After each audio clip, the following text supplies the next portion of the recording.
কিছুই যেন সহজভাবে নিতে পারি না। দিন শেষে সব কিছুই আমাকে খুব ভাবায়।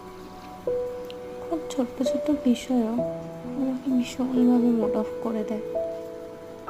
হ্যাঁ, আমি ওভার পজিটিভ। আবার কোনো ক্ষেত্রে আমি ওভার রিয়াক্টও করে ফেলি, কথায় কথায় রাগও করি।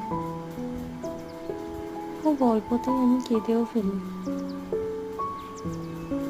আবার যখন আমার প্রিয় মানুষটা আমাকে ছোট্ট একটা উপহার এনে দেয়, সেটা 5 টাকার চকলেট হোক বা 10 টাকার গোলাপ ফুল হোক, তাতে আমি খুব খুশিও হই। কিন্তু হ্যাঁ, আমি অভিমানী, জানি।